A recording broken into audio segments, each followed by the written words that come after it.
नमस्कार दोस्तों। और सुबह की राम राम। और आशा करते हैं सारे लोग स्वस्थ होंगे और मस्त होंगे। आगे के कंटिन्यू बात करने के लिए हम चैनल पर बने रहेंगे। आपको पता ही है मेरा नाम पूजा सिंह है और मैं AWPL की फ़ाइटर हूँ।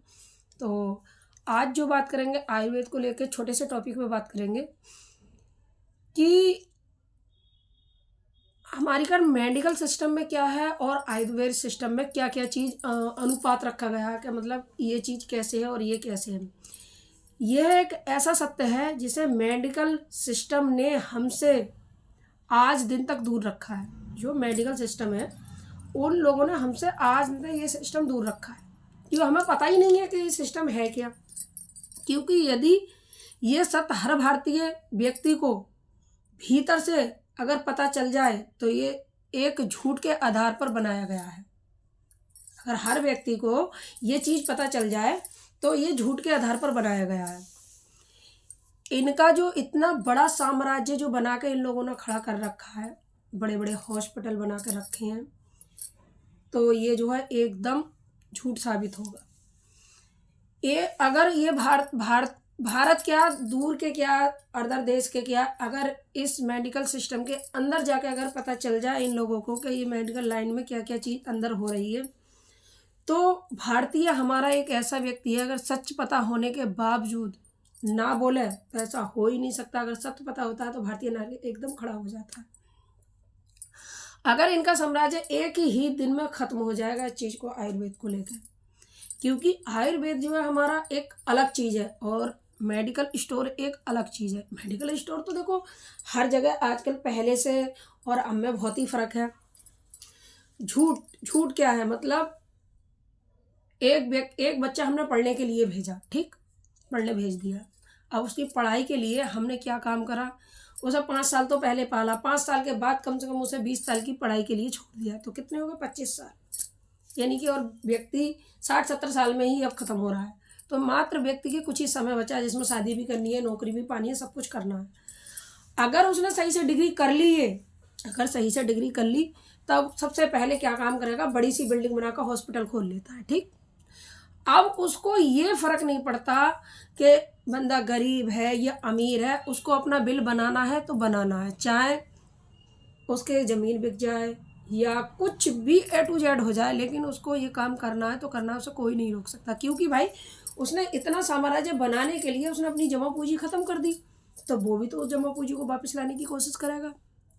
बस इतना सा फ़र्क है आयुर्वेद और मेडिकल लाइन में, और यही असली भारत की पहचान है। जब विश्व गुरु था, किसी समय विश्व गुरु था हमारा भारत, ये भारत की पहचान है कि किसी समय विश्व गुरु था, तब निःशुल्क चिकित्साएं होती थी, मतलब निःशुल्क इलाज हुआ करता था।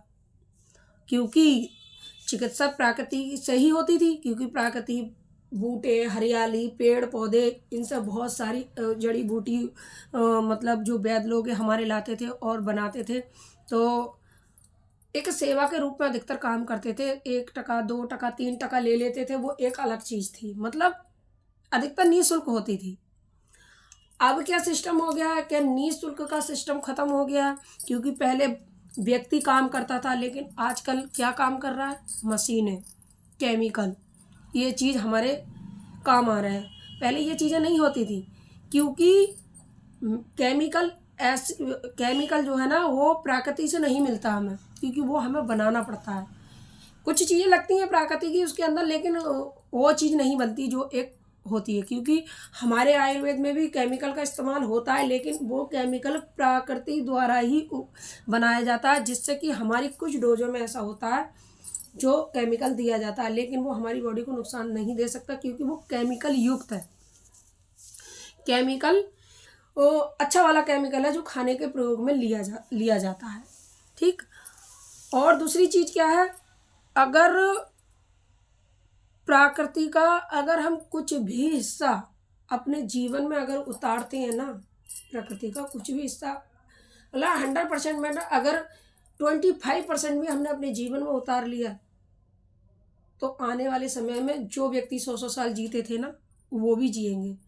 क्योंकि सारी चीज़ें जो हैं अब आयुर्वेद को ही प्रमोट करेंगी, क्योंकि ये समय ऐसा आने वाला है कि प्रकृति को चाह कर भी इंसान को एडजस्ट करना पड़ेगा। क्योंकि अब देखो हर जगह अब पढ़ाई हो रही है, बच्चों की डायरेक्ट सेलिंग का हमारा कोर्स लग गया। अब इसका भी हमें कोर्स, मतलब हम तो अभी फ्री में सीख रहे हैं, ये हमें ऊपर वाले ने इतनी वो दे रखी है, और हमारे संजीव गुरु जी ने जो हमें अथॉरिटी दे रखी है कि निःशुल्क सीखो आप, हमारा कोई चार्ज नहीं है। लेकिन हम अपने बच्चों को अब जो स्कूल में एडमिशन दिलाएंगे वो कोर्स के ज़रिए और फीस के ज़रिए दिखाएंगे। तो इसलिए मेरा कहना यह है, आप आयुर्वेद को सबसे ज़्यादा प्रमोट करो। अगले नेक्स्ट वीडियो में अपनी रसोई के बारे में बताऊंगी कि हमें प्राकृतिक तरीके से रसोई किस तरह मैनेज करनी चाहिए। तो देखते रहिए, बने रहे मेरे चैनल पर, सब्सक्राइब करना मत ना भूलिए। और अगर मेरी बात गलत लगी हो तो कमेंट करके ज़रूर पूछिए। मैं उस बात का सही से उत्तर आपको जहाँ तक होगा सही से उत्तर देने की कोशिश करूँगी। जय हिंद, जय भारत।